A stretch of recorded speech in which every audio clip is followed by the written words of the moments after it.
Welcome to the Deep Dive, the systematic breakdown of complex systems, all designed to give you instant command of critical information. Glad to be here. Today, we are taking on a topic that is, it's absolutely foundational to military readiness and, frankly, to financial accountability. We're talking about material identification within the federal supply system. Yeah, you could almost call this the Rosetta Stone of logistics. We're dealing with just a colossal inventory. The Department of Defense manages over 4 million unique supply items. 4 million, that's a staggering number. It is. And just the Navy system alone, that accounts for over 1 million of those. So if you're a logistics specialist or, if you're ever tasked with drafting a policy memo on inventory control, you have to understand the architecture that keeps that volume from just turning into pure chaos. And it's not just about preventing chaos, right? It's about speed. Oh, absolutely. You can just think of a high priority requisition, maybe in a deployed environment. You need the exact item, you need to know who manages it, and you have to understand the immediate financial consequence of ordering it. So our mission today is really to cut through all the jargon, the NSNs, the COGAs, the SM&R codes, and give you that mastery you need for real efficiency. Exactly. Think of this as your intense study session. We're going to build this from the ground up, for the foundational concepts right up to the advanced principles of maintenance control. And we're moving beyond just simple definitions. We have to. We're focusing on the numbers, the structures, and critically, the cause and effect relationships that define how this whole massive system actually operates. By the time we're done here, you won't just know what the codes mean. You'll understand why they matter for readiness, for accountability, for the whole mission. Okay, let's do it. Let's unpack this by starting with the most basic building block, material identification itself. MI. What's the technical definition? And maybe more importantly, what's the immediate real-world consequence if you get it wrong? Right. So material identification, or MI, is defined pretty simply as the process of correctly identifying and requisitioning both general and aeronautical material. But the cause and effect chain is immediate and it's unforgiving. Yeah. Proper MI is the absolute prerequisite for requisitioning and receiving the correct item. If you get the MI right, the system works. Simple as that. And if you get it wrong, the system, I imagine, just grinds to a halt. Or worse, the wrong part shows up. Exactly. And this isn't just, some minor paperwork area. No. A mistaken MI wastes time. And time is a resource that is almost always limited when material is urgently needed. If the wrong thing is delivered and received, not only have you consumed precious time, but you've potentially tied up transportation inspection resources all on a useless item. So the goal of mastering MI is really strategic. It is. It's to minimize the time you spend on research and maximize the time that's dedicated to actual material identification, delivery, and, mission accomplishment. Time is mission critical. Okay. Now let's introduce the first major structural concept attached to an item. Material cognizance, or COG. I understand the NSN tells us what the part is, but the COG, that tells us the logistics story behind it, right? That's a perfect way to put it, yeah. Material cognizance refers to the inventory manager and the technical advisor for each category of material in the supply system. It's a 2-character code, and it's prefixed to the national stock number, the NSN. It's a really critical grouping mechanism for supply management. It dictates 2 main things: who manages the inventory and how the material is paid for. Okay, let's start with the financial side, because that always gets everyone's attention. The 2 characters are alphanumeric, and you're saying the first character is the one that refers to the store's account. This is the financial control piece. Exactly, and this is the first rule any new logistics specialist has to internalize, because it determines whether your specific operational budget gets debited immediately or not. The system uses 2 main accounts: the Navy Stock Account, or NSA, and the Appropriations Purchase Account, or APA. Okay, so let's focus on the items we actually pay for first. The ones that create that immediate debt or expense for the unit that's ordering. Right. So that falls primarily under the Navy Stock Account, the NSA. If the first character of that COG symbol is a 1, a 3, a 5, or a 7, that material is held in the NSA. When it's issued, it is paid for by the requisitioner. So those are charged items. They're charged items. You can think of these as material purchased by a revolving fund. That financial accountability is immediate. And the number 9 also falls into that charged category, doesn't it? It does. Good catch. Material with a leading 9 is purchased by the Defense Stock Fund, and it's also held in the NSA. Which means, yep, it's also paid for by the requisitioner. So as a general rule, and this is great for exam prep, If that first character is an odd number, 1, 3, 5, 7, 9, your appropriation funds are being debited. Which immediately impacts the command's budget. I mean, the execution cycles, all of that. Now, what about the other side? The materials that are issued without charge, because that distinction is absolutely essential for things like end-of-year funds management. Right, and that's the appropriations purchase account, the APA. If the first character is a 2, a 4, a 6, or an 8, that material is held in the APA, or non-stores account. The key consequence here, the big takeaway, is this material is issued without charge to the requisitioner. So it's not free, obviously. Now, nothing's free. It was purchased by an appropriation at some point. Yeah. But it doesn't directly charge the unit's budget right at the point of issue. So if the first character is an even number, it generally means it's APA material. And what's the final outlier? The character's 0. A 0 means the material is not carried in the store's account at all. It might be, locally acquired or managed through a totally separate contract. So the financial control NSA versus APA is tied to that first character, but COG is a 2-character code. What's the second character doing? Okay, so that second character, which is typically a letter, designates the actual inventory manager. This is the agency or the systems command that's responsible for the material. This is how we distinguish between, say, a Navy-managed item and one managed by the broader Defense Logistics Agency, the DLA, or even another service. Can you give us a few examples of what that second character tells us? I mean, who the manager is? This helps distinguish between the different technical responsibility or TR holders. Absolutely. So if the second character is an N, like in 1N or 3N, it usually signifies a Navy inventory manager. Think Navy SUP or one of the systems commands. But if you see an A or a B or a G, you're likely dealing with material that's managed by a defense agency like DLA, which centralizes management for common consumable items across all the services. So a 1N tells us it's an NSA item, so it's charged and it's managed by the Navy. You got it. It highlights that dual role of the code. Financial policy on one hand and management accountability on the other. Speaking of accountability, let's quickly just solidify the definitions of the 2 core concepts here: stores account and technical responsibility. Sure. A stores account is, it's the accounting mechanism. It's used by logistics specialists to reflect the value of material, supplies, property on hand. It links the APA and the NSA funds. Technical responsibility. TR, however, that refers to the systems command, the engineering authority. They're the ones who determine the item's technical characteristics. Yeah, the circuitry, yeah. Exactly. Circuitry, component arrangement, material specs.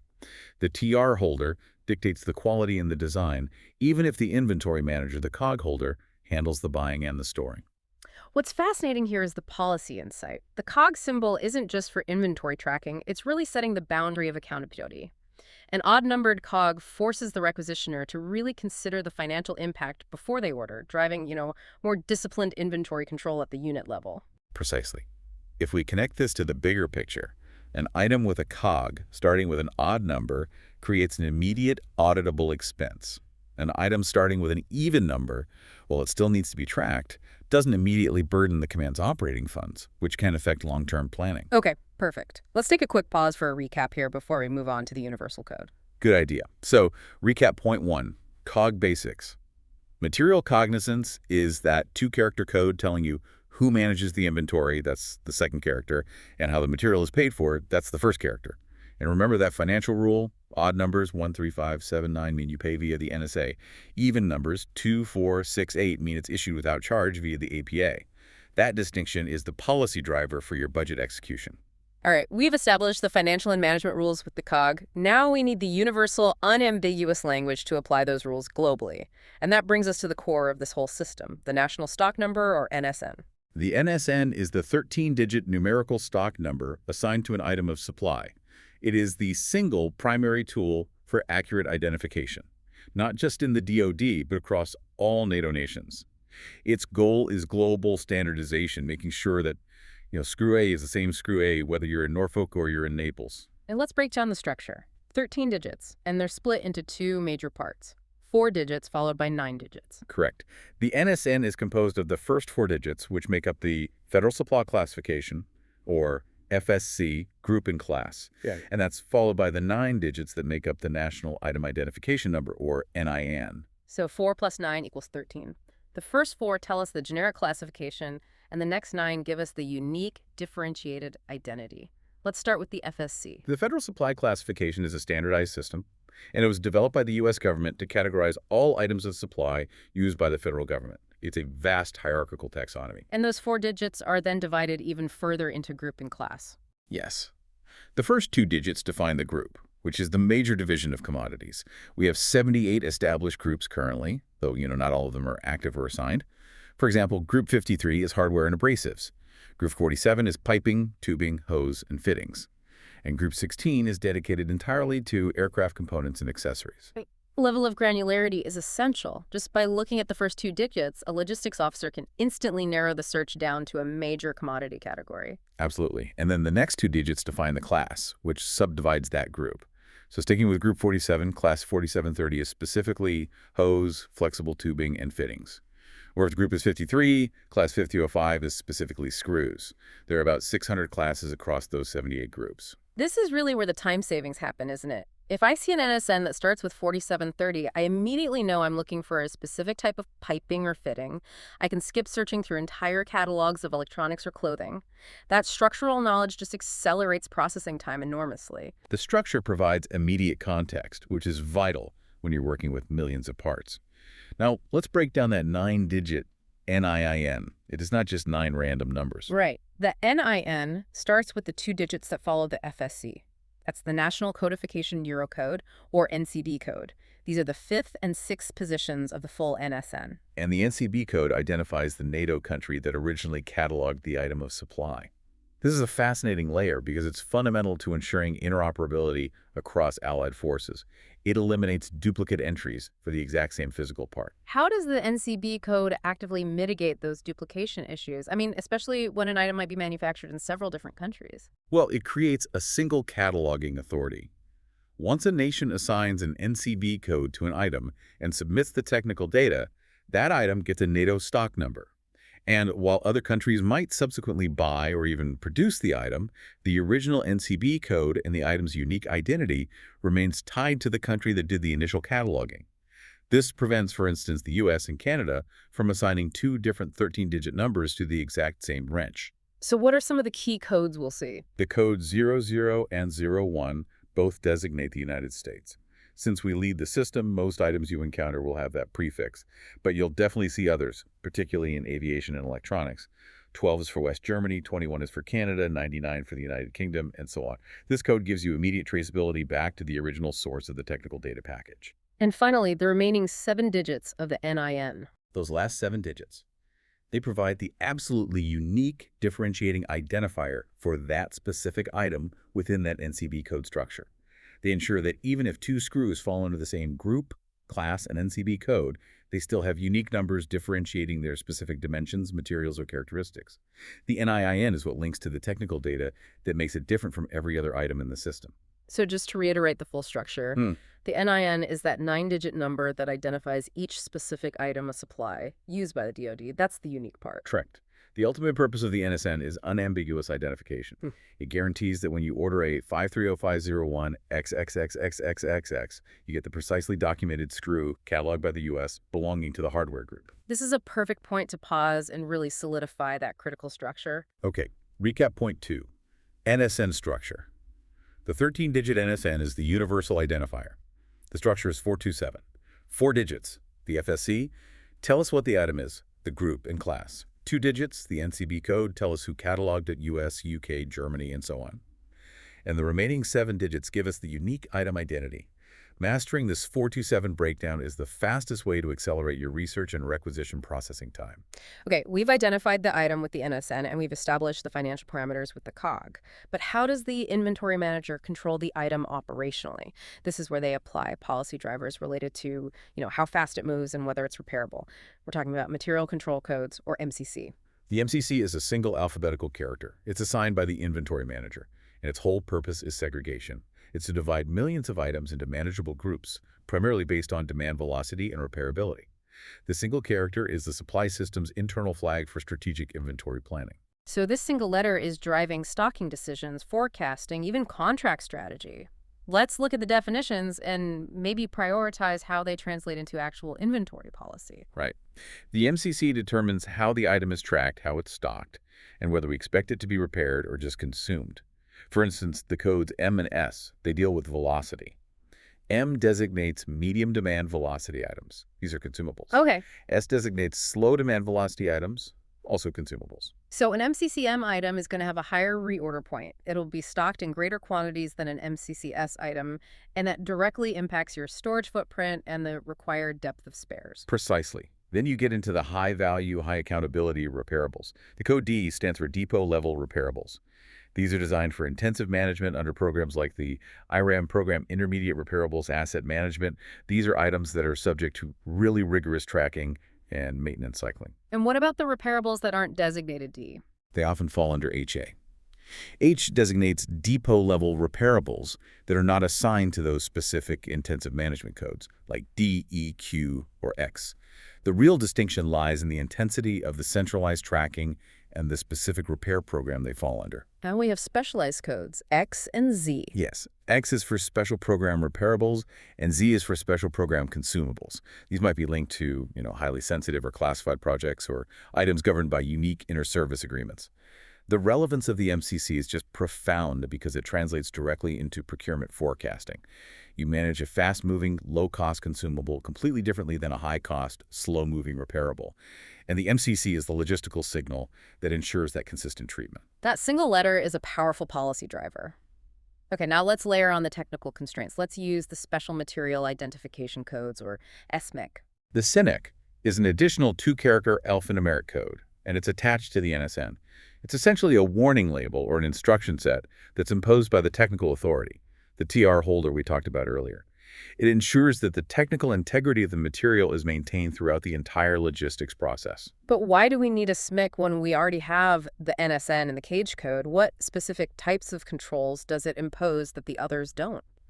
Well, the SEMIC addresses technical risks that the standard NSN structure just can't capture. It focuses on 4 critical control areas. First is technical design and quality. This establishes control over source, quality, design, configuration requirements. Often relates to specialized tolerances or unique material compositions. Okay. Second, logistics procedures. It can dictate specialized control in procurement, stocking, and issue procedures. Third is physical handling, specifying special requirements for receipt, inspection, testing, storage, handling like shelf life restrictions or environmental controls. And the fourth? And fourth, and this is crucial, is weapon system applicability. It restricts applicability to a specific weapon system or piece of equipment. That fourth point seems like the one that most impacts mission readiness. If a standard component needs specialized treatment because it's going into a mission-critical platform, the SMIC is the guardrail. Exactly. And the code itself often communicates this applicability. If you look at the first position, it frequently designates the weapon system category. For example, F typically designates a fighter aircraft component.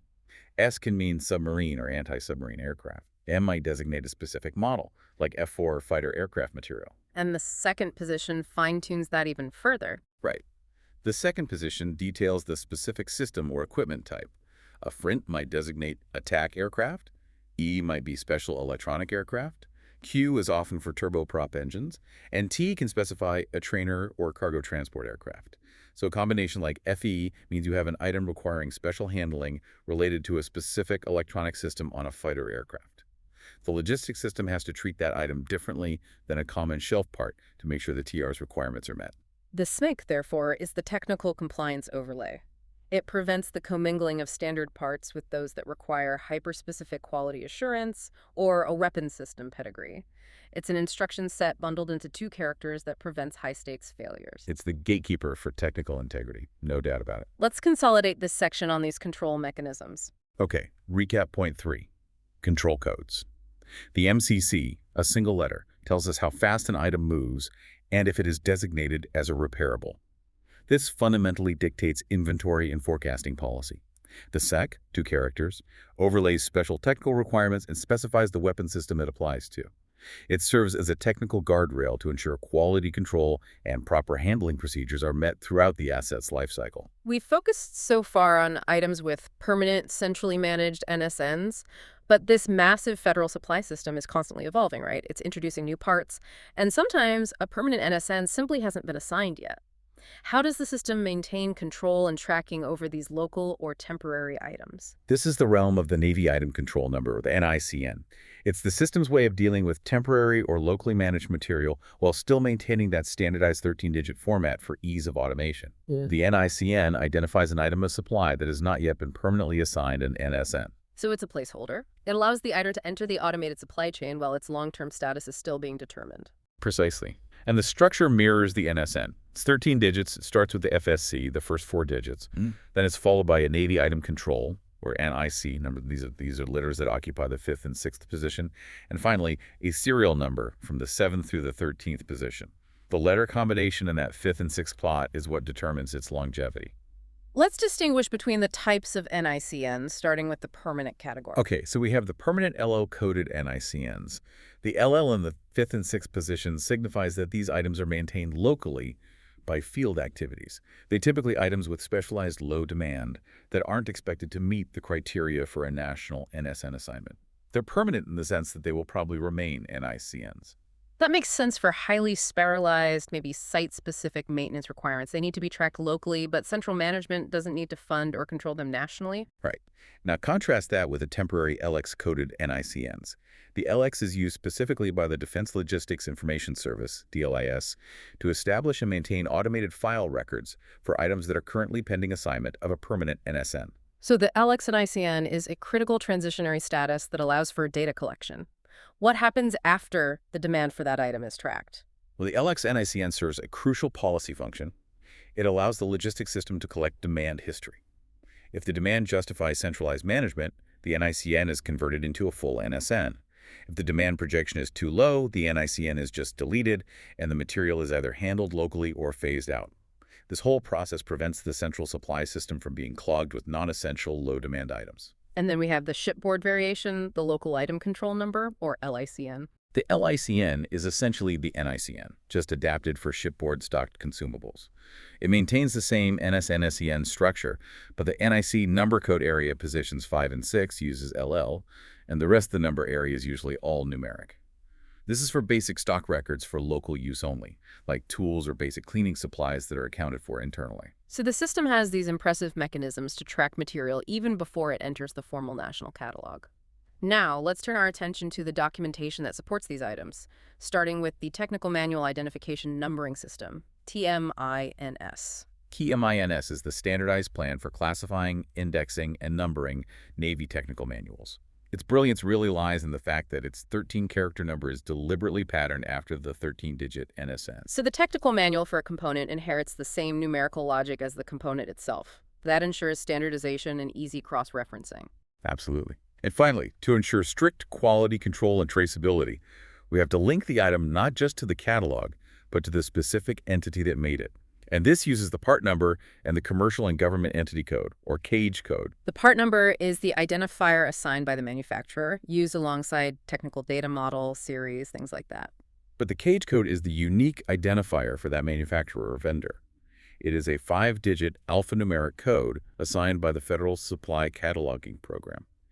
This code uniquely identifies the entity that supplied the item, no matter where they are in the world. Why is linking the NSN to the CAGE code so vital for policy and procurement? It's absolutely essential for traceability and quality assurance. In the event of a failure, or if a supplier is found to be non-compliant, the CAGE code allows the system to instantly identify all material supplied by that specific entity across the entire inventory. It facilitates recalls or inspection mandates. The NSN confirms what the item is, but the CAGE code confirms who is accountable for its manufacture. That correlation is non-negotiable for effective quality control. Okay, let's recap these local and supporting identification systems. Sure. Recap point 4. Local IDs. When an item lacks a permanent NSN, the 13-digit NICN steps in. We use permanent NICNs, the LL ones, for low-demand local items and temporary ones, LX, for items that are pending NSN assignment. This allows us to track demand data.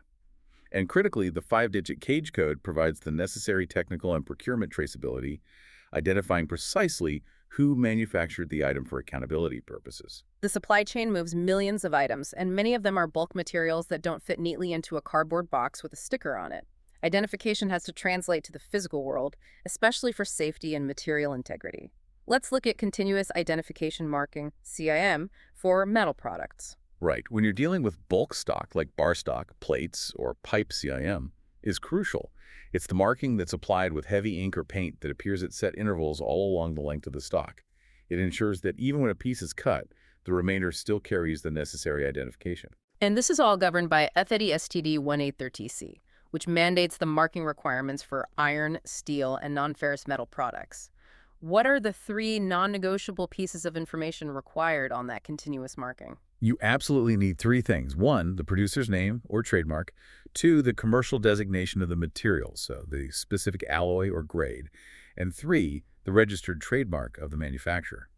This ensures that maintenance personnel always know the grade and origin of the material they are using, which is essential to prevent a catastrophic failure if the wrong alloy is used in a critical repair. That physical marking is like a silent guardian of material integrity. Now, we move to a high-risk area where visual ID is, it's a matter of life or death. Color codes for compressed gas cylinders. This is standardized by MILIS SPD 101B. The color codes are designed to provide an immediate visual warning and to supplement the lettering on the cylinders. It helps with segregation and promotes greater safety on the shop floor or the flight line. But we need to spend some time here because relying only on the color is a dangerous misconception. Let's cover the standards first, though. Okay. If you are dealing with high-risk or common gases, the color immediately flags the contents. Acetylene is characterized by a mostly yellow body.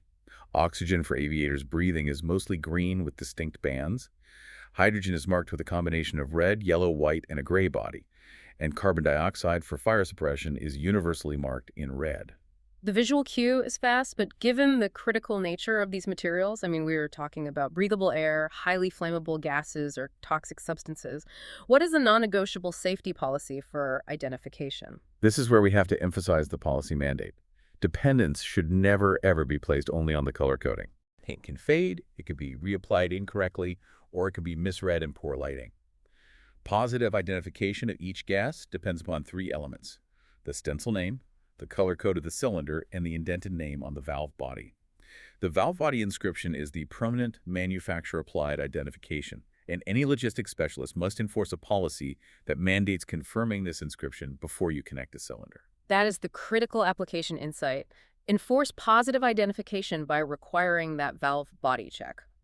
Now that we've covered the physical IDs, let's pivot to the reference material, the authoritative sources a logistics specialist must have to do deep technical research or draft policy. Yeah, material identification often requires knowing technical characteristics, weight, quantity, stuff the NSN alone doesn't provide. You need the tools. Let's start with the financial and logistical execution reference. That would be the Management List Navy, or MLN.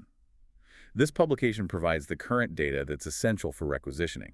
It includes the unit of issue, the standard price, and often logistical data like weight and cube.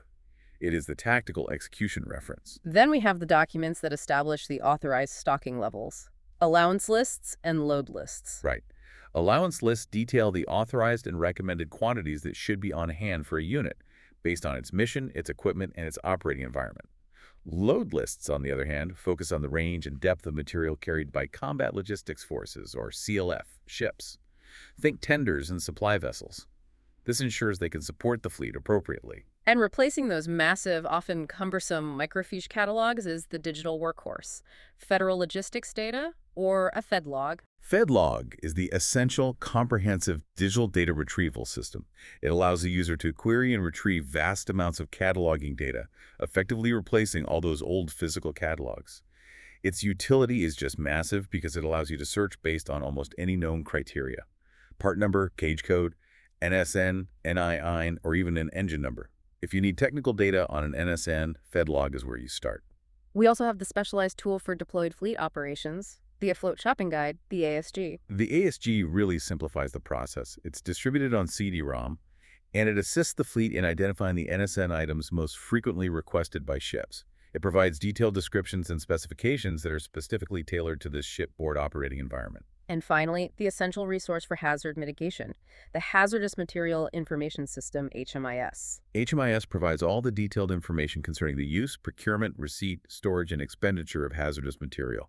It's governed by specific instructions like OPN Avinia T5 100.7.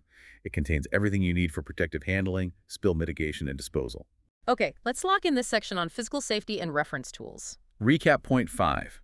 Physical and reference tools. Physical identification involves continuous marking, that's FDL-STD-183C for metal and standardized color codes, MELO STD-101B for gas cylinders. But always remember the safety mandate. Confirm the valve body inscription. And for research and policy, FedREI is your comprehensive digital catalog, and the Management List Navy provides current pricing and unit of issue data for execution. We've reached, I think, the apex of logistics control. If the NSN defines what the part is, the source, maintenance, and recoverability codes, the SM&R codes, define the ultimate logistics lifecycle of that part.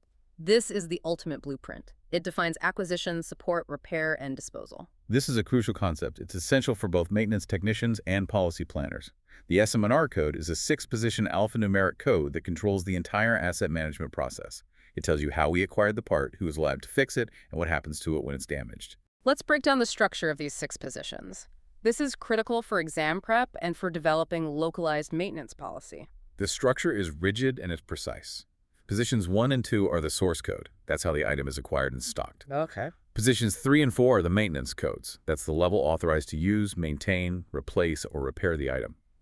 Position 5 is the recoverability code. That's the final disposition or recovery potential of the damaged item. And finally, position 6 is the service option code, which points to applicable directives or instructions. Okay, let's start with the 2 position source codes, positions 1 and 2. These govern how logistics interacts with procurement. The source codes tell us the acquisition path. The P-series codes are the most common. They designate items that are centrally procured and stocked in the supply system.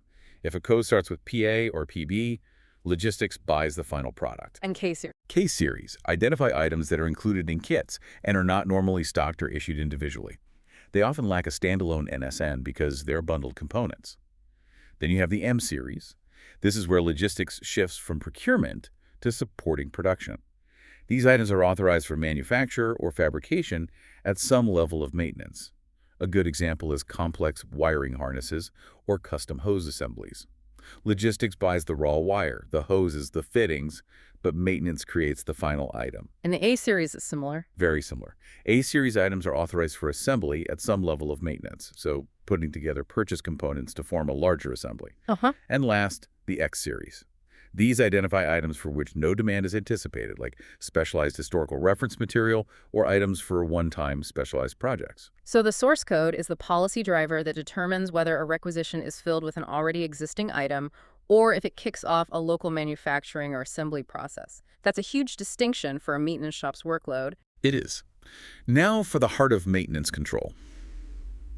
The 2-position maintenance codes, positions 3 and 4. These codes are the formal boundaries of authority within the maintenance system, which traditionally operates at 3 main levels: organizational, or O, intermediate, or I, and depot, or D. And position 3 dictates the lowest level authorized to handle the part, while position 4 dictates the highest level of repair. Can we get into the specifics of what that means practically? Sure. Position 3 defines the lowest maintenance level authorized to use, remove, or replace the item. If you are an O-level technician, this code has to reflect that you are authorized to remove and replace that component. Common codes here are O for organizational, I for intermediate, and D for depot. And position 4 governs the complexity of the repair itself. Exactly. Position 4 indicates the maintenance level that's authorized to perform the comprehensive overhaul, repair, or assembly of the item. This prevents a technician at the O level, who might only be authorized to remove a failed component, from attempting a complex internal repair that requires specialized tools and facilities which are only available at the I or D level. So if a part has a maintenance code of OD, what does that tell the technician and the logistics specialist? OD means that the organizational level technician is authorized to operate, remove, and replace the item. But the item must be sent all the way to the depot level for comprehensive repair. The intermediate level, the I level, is skipped in this repair path, usually because the complexity or the required equipment is just too great for the intermediate shop. What if we see an ID or maybe a PA? ID means the lowest level authorized to remove or replace is the intermediate level. So O-level personnel shouldn't touch it, and it must go to the depot for repair. If you see something like PA, the item might be centrally procured, but it's authorized for assembly at a lower maintenance level. Knowing this code prevents unauthorized maintenance, which is a major policy violation and a huge safety hazard. Moving to position 5, the recoverability code. This single character dictates the final fate of the asset. The recoverability code indicates the disposition of the item or its recovery potential. It tells the maintenance team whether the damaged part is repairable, whether it should be condemned and disposed of scrapped, or if it has to be turned in for potential cannibalization or material recovery. A common code like 9 indicates the item is intended for turn-in and repair cycling. And this policy decision drives the entire financial model for high-value components. And position 6, the service option code. This is the catch-all. It provides a reference to applicable directives, instructions, or specific Navy option codes. It gives the inventory manager flexibility for specialized tracking requirements or specific program mandates. Let's put this all together with a hypothetical, realistic example for our listeners so they can visualize the power of the SM&R code. Say we have an item with the full code PBO D9A. Okay, let's unpack PBO D9A. PB is the source code. It is centrally procured and perhaps managed by a defense inventory manager, the B. Okay. OD are the maintenance codes. The organizational level O is the lowest authorized to remove and replace it. But repair must be done at the depot level. D9 is the recoverability code. The failed item must be turned in, returned to the supply system for repair cycling. And A, the service option code, refers to a specific administrative or support directive. So that 6-digit code tells the entire life story and the support requirement for that single part. It's truly the logistics cheat sheet. It is, and this information is crucial for determining stocking levels, which brings us right back to the allowance lists that integrate all these codes. Right. We mentioned the Coordinated Shipboard Allowance List, COSAL, and the Aviation Consolidated Allowance List, AVCL. Can you clarify their role in utilizing this SM&R data? Sure, the COSAL is the most used allowance list for determining repair part NSNs on a ship. It systematically shows the type and quantity of equipment, spares, repair parts, and supporting materials that are required. And it uses the SM&R codes to define which parts are O-level replacement versus I-level repairable, ensuring the ship only stocks what it actually authorized to work on. And the AVCL serves the same function, but for aviation maintenance units. Correct. AVCL is specific to aviation support equipment and aeronautical material. It ensures the proper depth and range of spares are maintained for flight operations, all dictated by the SM&R codes assigned to those aircraft components. Let's do our final recap on what is definitely the most advanced concept we've covered. Okay, recap point 6, SM&R codes. The 6-position SM&R code is the Integrated Material Support and Maintenance Plan. It dictates the acquisition path, that's the source code, the authorized level of maintenance, the maintenance codes O, I, and D, and the final disposition, the recoverability code. For any logistics specialist, understanding this code is the difference between compliant and non-compliant maintenance operations. It directly controls inventory flow and financial accountability for high-value assets. So what does this all mean when we synthesize this entire deep dive? Well, we've systematically dismantled a very complex identification system. We started with a 13-digit NSN structure, FSC, NCB, NIIN, to define what the item is. We added the COG to define the financial who and the management who. We layered on the MCC and the SMIC for operational control and technical integrity. And finally, we closed the loop with the SM&R code, which defines the entire logistical and maintenance blueprint for that asset's lifecycle. So the big takeaway here is that you are no longer just searching for a number in a database. You are reading a codified policy document. Mastery of these codes transforms you into an expert who understands the implications behind every single inventory decision, from determining if a part is APA or NSA, which affects budgeting, to knowing if a broken part must be scrapped or returned, which is asset management. This structured, disciplined approach is what sustains readiness across a vast, complex federal logistics system. Absolutely. This knowledge is the foundation for driving efficiency, for writing defensible policy memos, and for ensuring compliance with maintenance standards. It's a powerful system that has served global interoperability well, relying on stable codes like the NCB and the fixed FSC structure for decades. But I have to leave you with one final thought as you consider future logistics policy. Given the explosion of new material science, think advanced composites, nanoscale components, or parts created with additive manufacturing, 3D printing, that just defy traditional classification. If the current system relies so heavily on standardized historical country codes and fixed 2-digit FSC groups, What structural modifications or regulatory adjustments might be required to ensure this complex historical system can efficiently classify and manage materials that simply didn't exist when the original codes were written? I mean, how do we ensure the codes of the past can support the technology of the future? That is an existential question for future catalogers. The challenge is immense, maintaining stability while trying to embrace radical innovation in material science. It's a tough one. Something to think about. That's it for this deep dive into material identification. We'll see you next time.